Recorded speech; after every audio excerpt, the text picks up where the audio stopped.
Hello, and thank you for joining me. I am Krista Snow, coming to you from El Paso, Texas, right here on the border. 2 years ago, I decided to create a podcast of mini-series focused on outliers and the unique journeys we walk, because truly, we need each other. I've built a collective to dive into a variety of topics from healing and relationships to business advice and neurodivergence. My commitment to you is to bring you integrity and high quality, because I believe in people and their potential. So without further ado, welcome to this space where you can join the collective as we listen, learn the flip side, and ultimately level up our lives together. I'll be your host, and you're listening to the Level Up Podcast. Hello, everyone, and welcome back to the Level Up Podcast, our series on healing. Today's episode is going to be focusing on another aspect of healing, which is simply the fact that healing isn't linear and it will look different depending on the person, depending on who they are, what their passions are, what drives them, what are the external factors. And we can't compare our journeys. We just have to live our journeys alongside each other, helping each other. So we thought it would be great to do an episode. And I have Melissa here with me today to do that episode. We thought it'd be great to do an episode talking about how healing looked for us in various ways. What are the things that worked? Maybe there's some things that we tried that didn't work. And so we'll get into all of that after we do low high. Melissa, you want to go first? Or you want me to go first? I can go first. Okay. All right. Well, as we are recording this, February is right around the corner. And February is a little bit of a rough month for me. Always kind of dealing with triggers from trauma. And I did have one come up upon me this week, and it kind of surprised me and threw me for a loop. I wasn't expecting it. So I've just been kind of recovering and working my steps dealing with that. But my high is that also in the midst of coming up on February, work has just been absolutely insane. And today there were some things that some certificates I was waiting to come in, and they finally came in, and I was able to do 3 very big things for 3 very big accounts that I have. And now I can march into February feeling prepared. I love that. That is an amazing feeling. Yes. I also love that you love your job. I will never forget the conversation we had where I was like, rate your job on a scale of 1 to 10. You were just like, I'm going to be that nerd that says 10. I love my job. I really do. I love it. I love it. And especially because it is so rare. But my low, I think, is just all these physical ailments I've been dealing with. I am so tired. I don't know. I don't know why I'm getting enough sleep. I don't know what's going on, but I am so tired. So that's my low. But my high is that I've been very productive and been able to get so much done at work with the business that I manage. And that's exciting for me, because being able to have all of the numbers match and being able to have all of the things at the end of the month done that need to get done, plus some other stuff too, it's a good feeling. So yeah. It's a great feeling. I'm so happy for you. Because I know that feeling. Yes, it's great. It is amazing. So, let's get into this episode. So we want to talk about different things that worked for us, or even if it was trial and error, we kind of tested to see. And there's a lot of different ways to heal. There's a ton of things you can do. So a lot of people will tell you, oh, well, you need to do this for sure. You have to journal. You have to go to therapy. You have to blah, blah, blah, blah, blah, blah, blah, blah. Fill in the blank.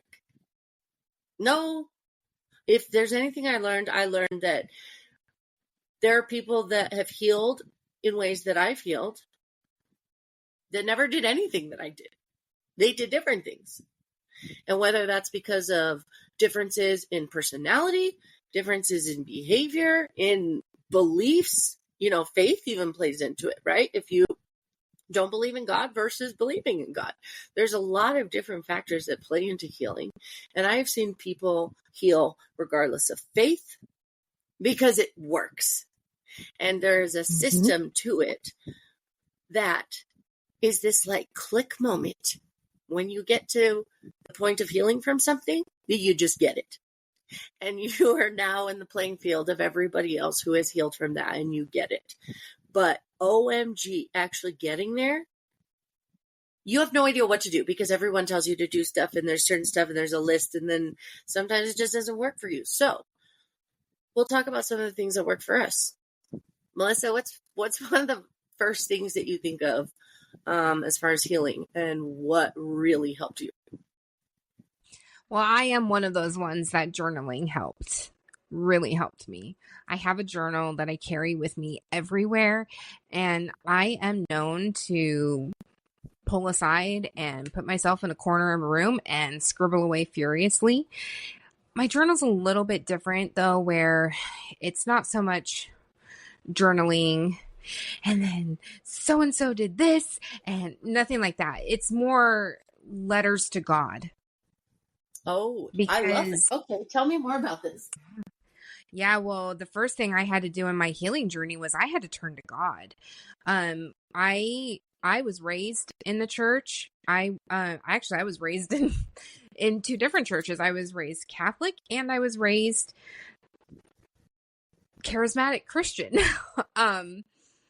And I had two very different experiences in both churches. And I, from a very young age, was able to determine what faith meant to me and who God was to me. And so as I grew into an adult and I got into this relationship that just rocked my life and changed my life for forever, it wasn't necessarily that I didn't have God, it's that I wasn't seeking after him. And so the first thing I had to do was I had to turn and seek after God. And the only way that I could think to do that was to write him letters. So what did it look like? For example, like what was a situational type of thing where you would literally stop and then go journal, as you said, like, and what would your heart, pouring out your heart, kind of look like? Wow. I think the way that I journal is different because it's more like once I've processed all the thoughts in a more complete form, typing it out, where I also think writing versus typing is huge. Is huge, right? Mm-hmm. And so journaling hasn't been a big part of my journey. So this is fascinating to me because the times that I have journaled have become very critical moments in my journey with God. Okay. Yeah. And moments that I remember. And so at the same time, it really wasn't how I healed, stopping in a moment and going to journal my thoughts and feelings. I would write them or type them out after I had gone through a moment. So at the end of the day versus in the moment, I'm curious to know what that looks like and how that's different. Because it probably would be helpful to do that. Yeah. Well, I mean, looking at some things that have kind of been happening in my life more recently, I mean, sometimes, I get really stressed or I come up across a situation and it's kind of just been, okay, for instance, my daughter and I are both hard-headed. We're both the firstborns. And we both come from a long line of firstborns on both sides of our family from both parents. And so we are both very stubborn. I mean, stubborn. And so she and I can really, really butt heads. And there have been times when I have told her, stop, I need a minute. And then she goes to her corner. I go to my corner. She does whatever she does, which is scrolling on her phone. And I journal. I talk about it. What am I feeling? Why am I feeling this way? And it's in that I'm able to process what's happening. And then I can turn around and I can come to her and say, hey, this is what I am doing. This is how I feel. Let's dialogue. You know, what's interesting about that is that because while you're journaling, you're saying you're writing letters to God. That flips the script of journaling, talking to yourself. Mm-hmm. It does. Because as you're writing a letter to God, you are opening that channel for your mind to preach truth to yourself about the situation as well. And that's very powerful. You're no longer just processing your thoughts alone. You're processing them with the one true, most high, sovereign, living God. You know, what's interesting is I never even really thought of it like that. See, this whole thing started because my therapist suggested to me, you have lived in trauma for so long that if you feel like your brain or your memory is unreliable, you need to write it down. Because then you can go back and you can read what you wrote, what you said in that moment, and know that the things that you're thinking and feeling afterward, they are accurate. It was self-trust, learning to trust myself. I love that. So that's another thing on your list, right? Is learning to trust yourself. It's definitely on my list. So journaling leads specifically to that as a result as well. That's interesting. Mm-hmm. Yeah. At least in the way that I was doing it. Yeah. Right. It's crazy how there's all of these links, because as you get rid of belief systems and stories that we've told ourselves, and as you learn how to be productive instead of destructive, the villain in your own story, right? Mm-hmm. As you learn how to do that, you also learn that is customized to you and what you need. And who better to show you what you need than the one who created you? Absolutely. And he does. So many. And you speaking to him in those moments of trauma or of anger or of grief and sorrow, you journaling, I mean, man, aren't those the moments that we can be preached truth to the most? Even unwittingly, like you were doing. It's literally taking your problems and putting them at the feet of the Most High God. Yeah. I mean, prayer for sure is definitely on my list, because I prayed at the obligatory times. I learned all the right words, all of that. I grew up in the church. And it wasn't like I didn't feel it, but I didn't feel it deep. And back in 2021, that's when I had a moment with God where I realized he was real for the first time, and he loved me. Like, for the first time, without a doubt. I know that I know that I know that I know. I'm not trying to defend it to anyone anymore. I know for myself. And like, I'll tell anybody if they want to know. And so once I knew that God was real, I think prayer became something much different, because I don't always feel close to God or the mushy gushy, goodness. But my relationship with God, knowing that he is real, has created trust and faith, and me praying in that way of the new relationship that I have with God, that has changed my life, because I see how powerful prayer is. I've literally watched it change lives growing up. I've seen people healed through the power of prayer. I've seen miracles happen, but I didn't know what that was like. And just in the past few years, I've been able to experience prayer that feels deep. And maybe that's how you felt with journaling, because it was this deep conversation with God. Yeah, absolutely. And sometimes in that, I would hear from him. Exactly. Yeah. And because you and I have had this conversation before where I've told you, like, praying is hard for me. And it's not so much praying is hard, it's the praying out loud. And you, my friend, you are so good at just praying. You open your mouth and you just pour your heart out to God. And you are so good at it. But I don't know. There's something about it where for me, it's on paper. Yeah. Well, and it makes sense.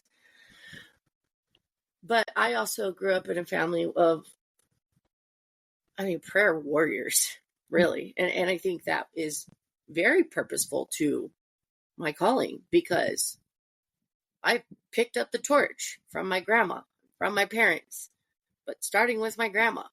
And I told her, and I was like, Grandma, I think I'm supposed to pray like you do over people. And she was like, I know, mijita. God already told me. And I was like, what? She was like, yeah, I knew. I could see it in you. And so journaling for you is easy. Whereas journaling in that way for me, I've never liked it. I would try to force myself to keep journals growing up because my friends did, or some of my friends did, or whatever. But I don't know. I just never liked it and never enjoyed that.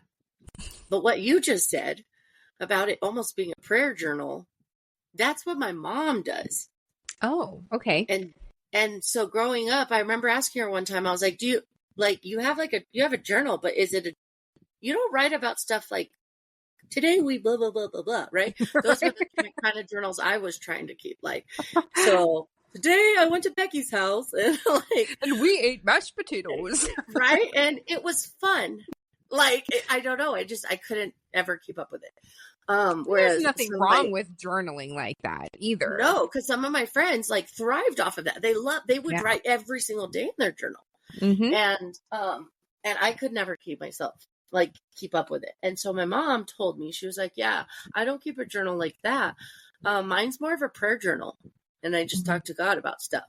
And so I was like, oh, that's interesting. But that was it. And so now that you're saying this, I'm like, oh, yeah, whatever she read that morning in her devotional or whatever she, was going through, like, that's what she would journal about. And that's the kind of journal that I would keep, like a prayer journal, because I felt like journaling was like talking to myself. And I'm like, this is stupid. Like, I don't know what to say. I don't know what to say. I can write. I'm a writer, totally. But like, if I'm talking to other people. Yeah. And so I think that's really interesting, because just like you were a journaler, I was not. And so your journaling was actually your way of talking to God. Mm-hmm. Journaling, like prayer, was my way of talking to God. And both things are used. Yeah. For in this healing journey there's so many things, whether it's communication and, learning to talk about your feelings, or acknowledging your feelings, there's a lot of different things. What else would you say? Asking myself, how do I feel today? Getting in touch with myself. What am I feeling in this moment? I think I've mentioned this before. I feel like it's a pretty well-known fact about me. I am an anxious person. I deal with a lot of anxiety. And I'm fighting that tooth and nail. Someday I'm going to be able to stand up and say, I have been healed of anxiety. I believe it fully. In the meantime, though, I've had to learn a lot about myself. in my anxiety. And I know that one of the things that I learned, and actually I learned this very recently, probably within the past couple of years, is anxiety is energy. What do we do when we have energy? A lot of people like to do different things. I am not a physical person. If I had my choice, I'd sit on the couch and I would watch TV and I would crochet and I would be very happy. However, that's not the story anymore. I one day decided if anxiety is energy, I want to put it to better use. And so I got myself a gym membership, and I started on days that I was having really bad anxiety. I started going to the gym, and I really fell in love with the gym. And now today it's like a daily thing in my life where I go to the gym and I can feel it when I don't. If I get busy for whatever reason, or I decide I need a break today, it's okay for those things to happen. But I can feel it in my mental. And I have an easier time sleeping. I have an easier time waking up. I make way better food choices. So yeah, I had to do things for me to stay present. I remember when I got out of my relationship with the really, really bad relationship I was in with the narcissist. And I realized that what I needed to do to heal was replace the things that I was doing that were no longer in my life with something productive. Because when you are in the end of a relationship, there's time that you're no longer hanging out with someone, and you can wallow and scroll social media, or you can learn how to spray paint jars and totally create a new hobby that totally becomes a Krista thing.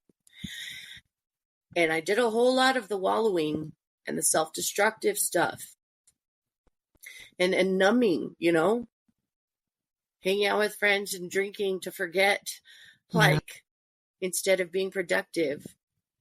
But when I did the productive stuff more and more, it tipped the scales from destructive behavior to productive enough to make me see the benefits of it, because I was so happy. And so I started doing things that were new, and I stopped doing things that I had been doing. And it wasn't just the relationship, it was other habits like going out and drinking or just hanging out socially all the time. Like I remember my parents told me one time, they were like, Krista, a life of entertainment, it's not bad, but is it life-giving? There's nothing wrong with fun. No. If it's not a moral gray area, it's not wrong to go hang out with your friends every night of the week, right?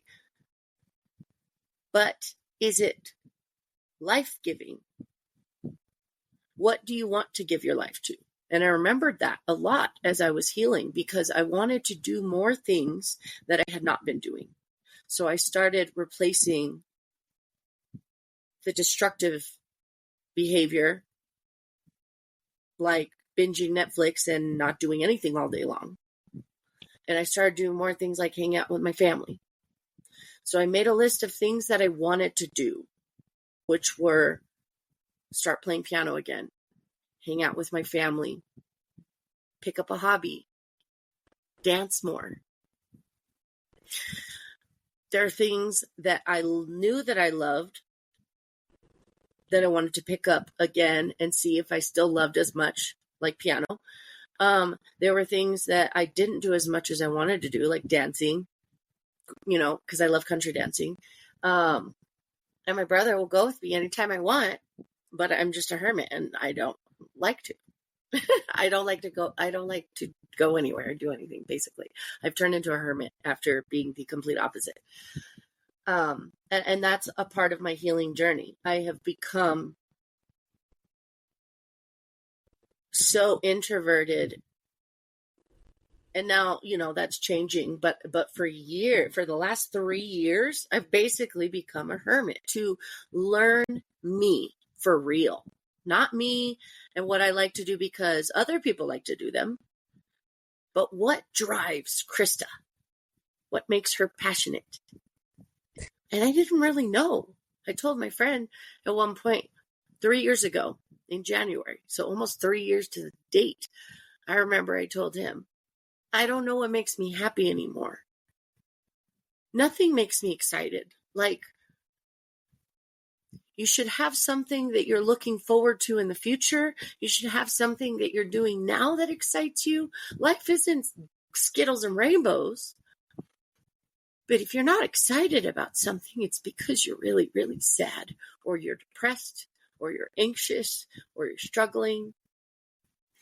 And whatever the reasons are, it doesn't have to stay that way. But I had to be willing to stop doing the destructive things and the neutral bump on a log activities that were not helping me. Binging Netflix may feel relaxing, but doing my nails and taking the 2 hours it takes to freaking do them at home, all nice and pretty, that will make me feel better the next morning when I wake up and my nails are done and I'm a little more confident. Mm-hmm. Absolutely. And doing things for me, learning to love myself. I mean, it helped me learn to love myself. Doing things that were more productive and more customized to who I actually am versus who I thought I was or thought I should be based on other people's opinions.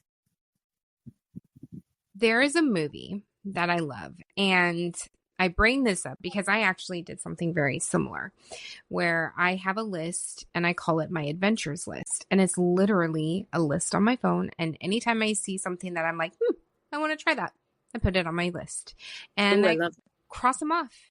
I do them slowly, but I do them. But I got the idea from a movie with Julia Roberts and, I can't think of his name, Richard Gere, Runaway Bride. And love that movie. Right? Such a good movie. Okay, so she doesn't know what kind of eggs she likes. Every relationship she's been in, the kind of eggs she likes are his favorite kind of eggs. And so at, some point towards the end of the movie, she's sitting there and she's got plates of eggs in front of her and she's trying them all to see what kind of eggs she likes. And I see this, and I mean, obviously I grew up with this movie, but in this moment, it was completely life-changing to me. And it was like, I don't even know what I like. My ex-husband was into cars and I thought I was a car chick. I am not a car chick. I do not like cars. I am a great passenger princess, and that's about the end of it when it comes to cars. So I wanted to know, what am I about? What makes me Melissa? Absolutely. I love at the end of the movie where she approaches him, right? Because she had left him at the altar. She comes back and apologizes and says, "Eggs Benedict." Yes, she healed. She learned. Yes. And he was like, huh? And she's like, "You told me I didn't know who I was. And you were right. I didn't know who I was. And I had to learn. And I hurt you in the process. But now I know who I am and what I like. And I like Eggs Benedict and I like you." I love it. Because it's not until someone says something that makes you realize that it allows you to learn what you don't know. Because if you don't even realize that you have conformed to either society or family or friends or political party, if you don't realize that you're associating with something just because you think you have to, but you may not actually think that. It's crazy that asking someone, what do you want? What is your absolute dream job? If you could customize it, what would it be? Ooh. How do you feel? What do you bring to the table? Those are the most terrifying questions to ask people. Mm-hmm. And it should not be the case. But everybody is afraid of what someone else is going to think until the moment they're not afraid. Because once you know who you are, you no longer have to defend that to anyone. Yeah. And you're also not triggered by people asking questions either. You just explain it. I think too, in something that was a part of my journey, and you even mentioned this before, is knowing that God loves you. That was important in my journey. And that's a big part of being able to go into new situations, or sometimes even just going into the grocery store, and just to be able to be confidently myself, because it doesn't matter what he's thinking. It doesn't matter what she's thinking. Their thoughts have no say in my life, no circumstance, no weight, no nothing, because it's about what God says who I am. And he says that he knit me together in my mother's womb. He knows the hairs on my head. He knows every single tear that I have cried. He knows me. Isaiah 43 gives Cush and Seba in exchange for you. You are mine. Yeah. Yeah, that was a changing moment in my life back in 2021, because that's the first time that I knew God was real and knew he loved me. And it literally changed every moment after that. Can I ask what brought you to that moment? You can ask, but I will share the full story on the one that we do with Leah when we tell our stories, because that's actually the key point to my story. But but that moment was a moment of darkness for me. It was late at night and I was alone and I had no one. And I've always at least had my parents. At least if I had no one else, I always knew that I had my parents and I could talk to them, and I couldn't even do that. I was alone completely for the first time. And I asked God if he was real. And I felt literally what felt like a physical, it was arms wrapping around me as I was laying down. It felt like they were wrapping around me, and it felt like I was laying my head on the chest of someone, like a dad, like my dad. Like, it was the most special and needed embrace in that moment. And at that moment, I think because it reminded me of my dad, it felt like a father holding you in the way that I remember my dad hugging me growing up, and I had this flashback moment where I remember standing next to my dad as he sang a song, Draw Me Close to You, in a care group meeting. And I was probably like 4 years old, maybe super young. And I remembered every single word of that song in that moment. And I sang it to myself. And I knew that God was real. I knew he loved me. And I knew at that moment that I would do anything to help everybody else realize the goodness of that feeling. I love that. That's beautiful. That's powerful. The biggest parts of healing are knowing you're not alone. When you have Absolutely. people like us, on the squad that want the world to know you're not alone. There's people, Really there's not. humans, but there's God that Yeah. can show you that. And that's the ultimate you're not alone feeling.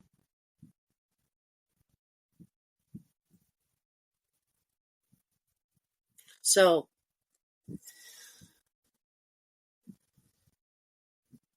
I think that I'm trying to think as far as healing,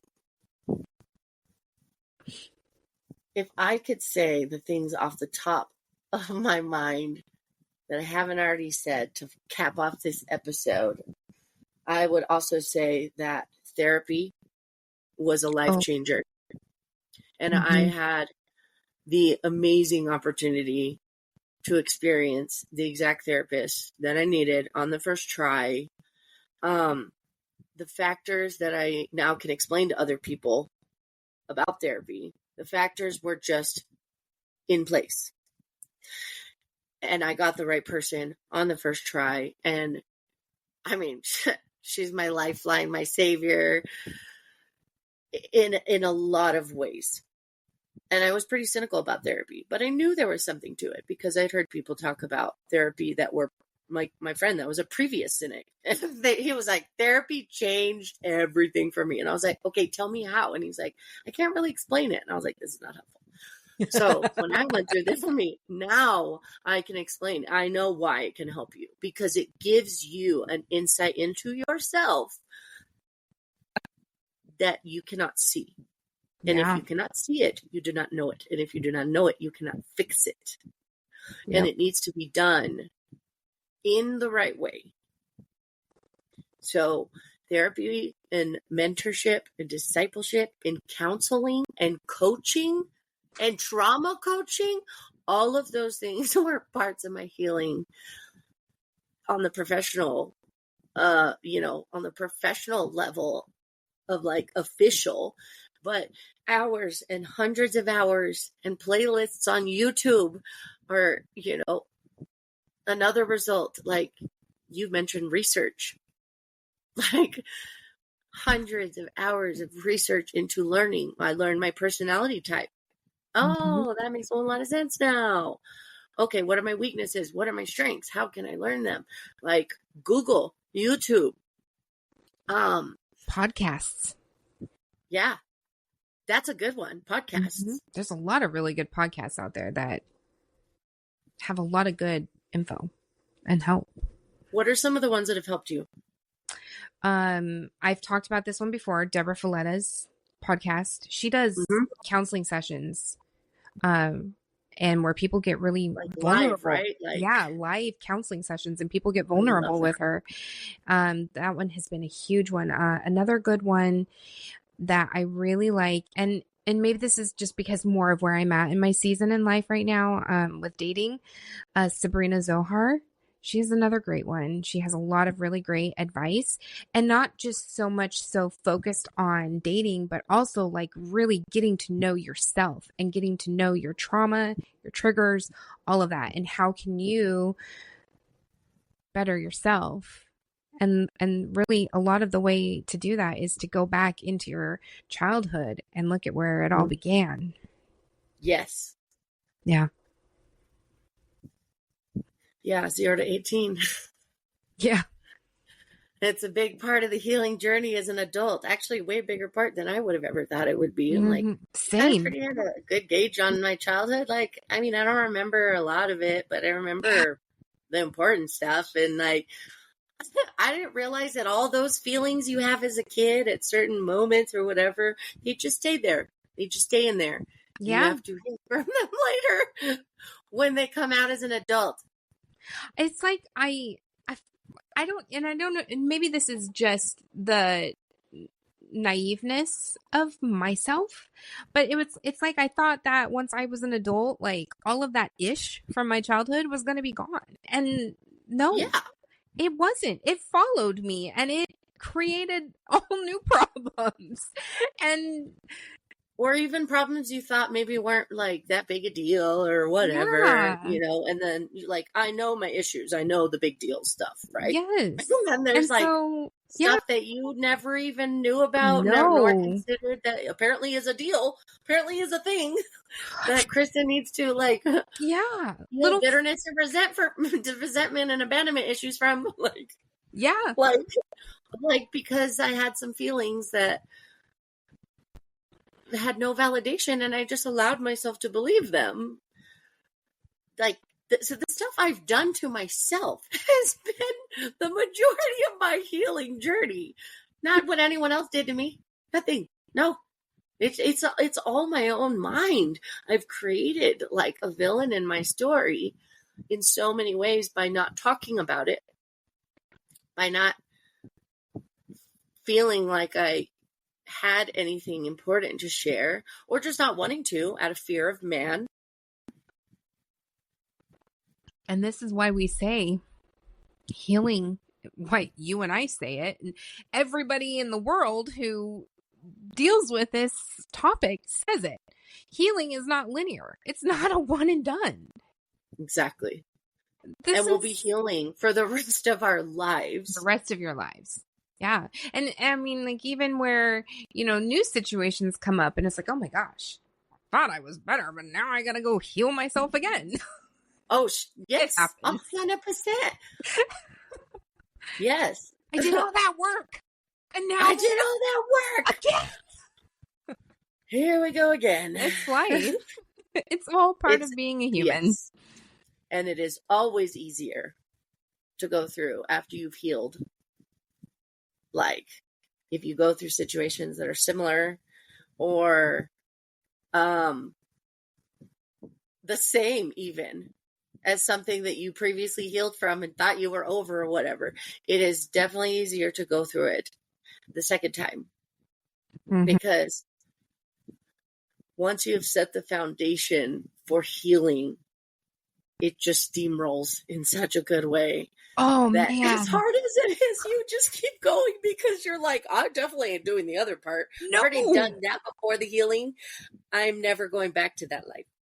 And that what you say right there is such an amazing, powerful, impactful picture in my mind. Like, I literally imagine a steamroller on the road, like picking up that gunk and that grime and going and paving the road so nice and smooth. And that's exactly what it is. It's just a constant, like, man, once it gets going, you're going to be healed from things that you're like, didn't even know I needed to be healed from that, but here I am.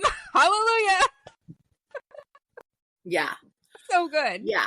It's crazy because the way that I started seeing it is it's as if there's like this filled in black circles in front of you. And as you heal little pieces, the light starts to shine through as the puzzle piece pops out and the light starts showing. Well, the first time I had an experience that was more than one puzzle piece, that's when I realized the steamrolling thing I just said. Because I was trying to heal something that came up because a couple of my friends were over and we were having a conversation. And both of them were like, yeah, we didn't have money growing up or anything. And both of them grew up like rich. And so I was like, excuse me? I didn't have money growing up. I don't know what either of you are talking about. And so they argued with me, but I checked myself later on because I was like, why were you mad about that? Like, why did that bother you? I went down the rabbit hole to find out why I was irritated at my friends for thinking that they didn't have money, even though they, in my mind, they clearly grew up with money. And so it turned into this whole thing in my head that ended up healing something in my mind with one of my family members at the same time. I was like, oh, I think I thought this because this and this and this. And literally it was like 5 puzzle pieces popped out at once in my mind. And I was like, it's gone. I don't have a bitterness anymore of like not being the one with money when I had rich friends. And it's not like I held that against my dad, but I was jealous of my friends that had money. I just healed that within the last year as a 37-year-old. And I healed it at the same time as I ended up healing like bitterness and resentment for like 5 other things. It all popped out at the same time in my mind. And I was like, oh my gosh, that's how it happens. Like once you start healing enough, you can literally heal from all these different things at the same time in parallel, such that you hit one big moment and boom, they all disappear at the same time. All the triggers. Like, that's why I'll never stop, because it's darkest before the dawn, right? What's the thing everyone said? It is hard. But once you've healed, you realize why you never want to not go through that process for every single thing that happens for the rest of your life. Like, because it's so freeing. It is so freeing. It also makes me think of, there's a Japanese art. It's called kintsugi, and I had to look this up to double check to make sure I'm saying the right name. But it's a Japanese art of repairing broken pottery by mending the areas of breakage with gold. And that's what I imagine that I'm like. Like, I'm like a piece of pottery, and the things that are being healed,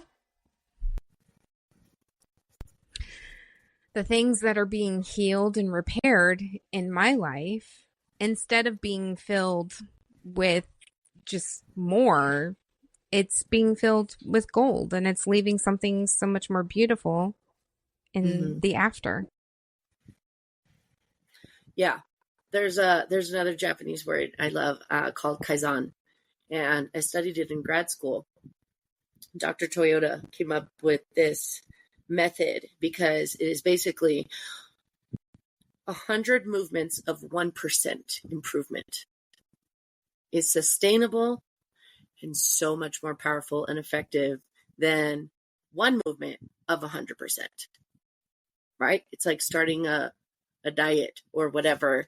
And you make this big change all at the same time and stuff. And so if you make small, sustainable changes of 1% in your life, just do one thing different.